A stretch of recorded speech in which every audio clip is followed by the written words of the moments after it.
Happy Star Wars Day, everybody. In today's video, we are going to be checking out the finale of the Clone Wars. Woo! The finale of the Clone Wars was not what I expected, and not in a bad way. I was left speechless. Maybe you watched and you felt a similar way that I did, and that was that afterwards, I didn't know how to respond. I watched with one of my roommates, and we both sat in silence. Took me a while to process. So here I am. Let's walk through the episode, and then I'll give a few of my thoughts towards the end of the video. So same as the previous few episodes, the finale began right where the last episode ended. And there's been rumor that the episodes have been spliced this way so that they can be turned into like a special feature-length movie, which I think would be awesome. It would be so cool to be able to watch all 4 of the Siege of Mandalore episodes as a movie in one sitting. I think that would be sweet. So we see Rex and Ahsoka, along with the droids, led by R7, which, by the way, I failed to connect the dots and mention in my episode 11 review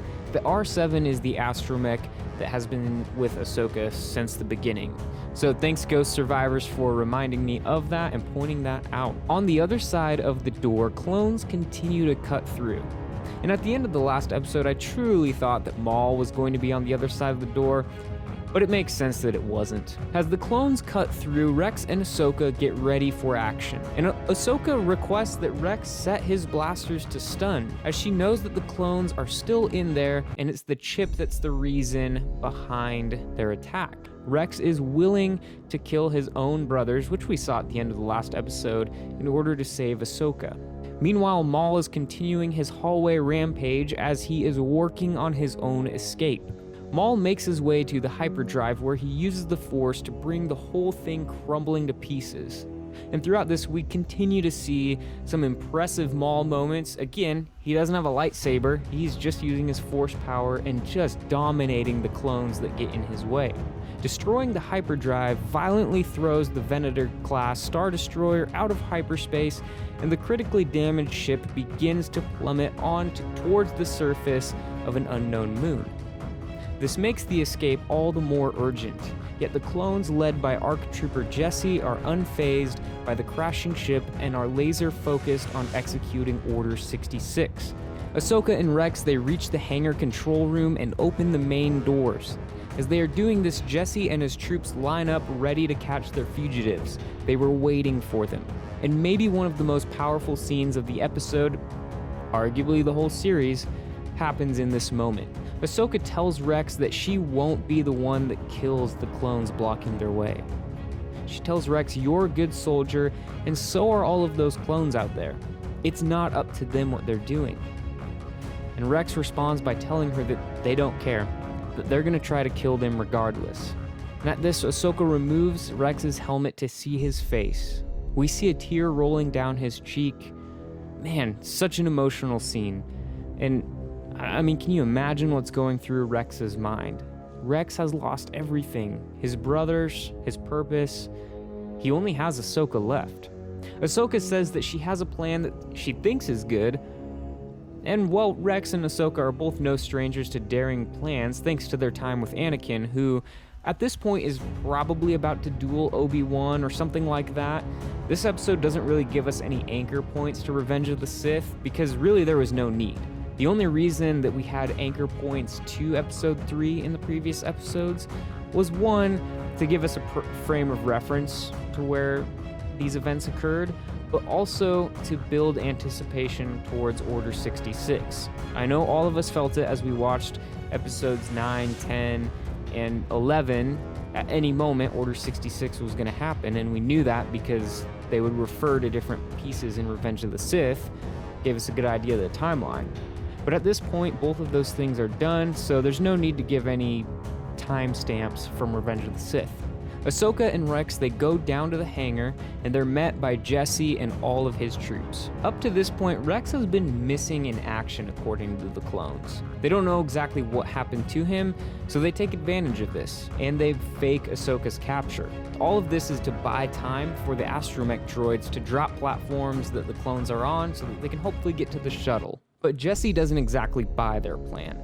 It's actually a red flag that Rex hasn't immediately executed Order 66. Rex tries to reason with Jesse, getting him to talk more so that the droids have more time to do their part of the mission. Rex says that the order was to kill Jedi, but Ahsoka is no longer a Jedi, and well, Jesse responds by reminding him that they were under specific orders from Sidious to execute Ahsoka Tano. Rex fails to reason with Jesse and the clones, but he does buy enough time for the droids to drop the platforms.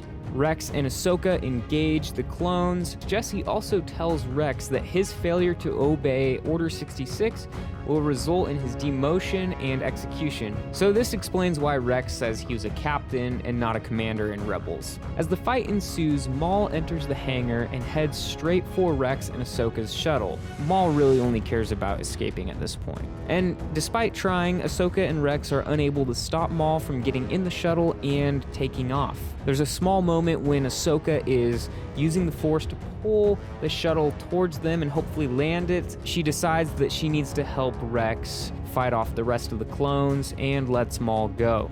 So he escapes the Venator. At this point, Maul's story in the Clone Wars is over.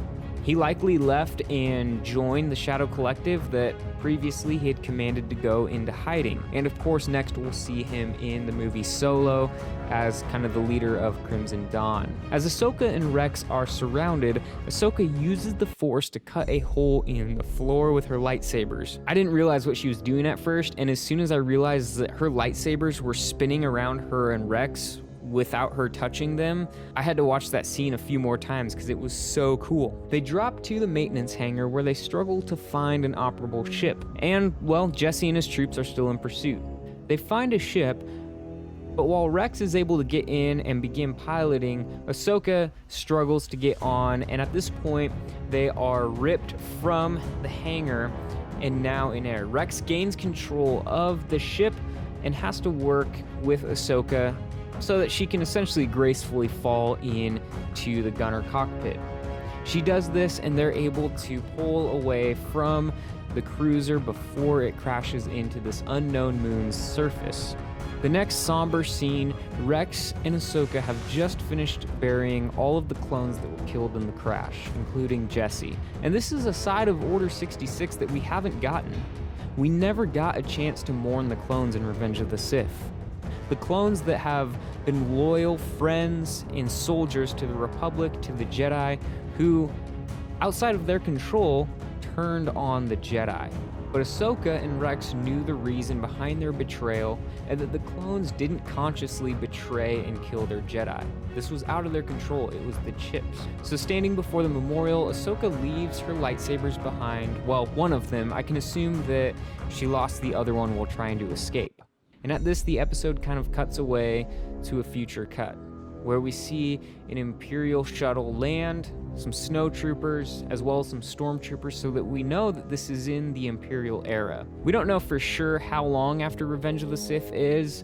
My guess is it's probably 6 months to a year after Revenge of the Sith. And we see Darth Vader. Oh man, an awesomely animated Darth Vader walk up to the memorial that Ahsoka left. And he sees her lightsaber laying on the ground. He picks it up and ignites the lightsaber. And he knows that his former Padawan is still alive. And I love this scene because here's the thing. We know that Vader struggled, especially early in the days of the Empire. He struggled with burying his past behind him, his past as Anakin Skywalker. And this shows his struggle, yet another aspect of it. Of course, he struggled with losing his wife, his master left him for dead, and now we see that he's lost his Padawan and friend, Ahsoka. And for a moment, we see in his eyes Anakin struggling. Darth Vader suppresses that and moves on. I loved this final scene because it reminded us that Clone Wars didn't have a happy ending. The ending of Clone Wars is Revenge of the Sith, is the fall of Anakin Skywalker and the rise of the Empire. What did you think of this episode? Was it a fitting end to the Clone Wars? What would you like to see next from Star Wars? I hope you enjoyed this video, and if you did, leave a like and make sure you subscribe for more Star Wars content.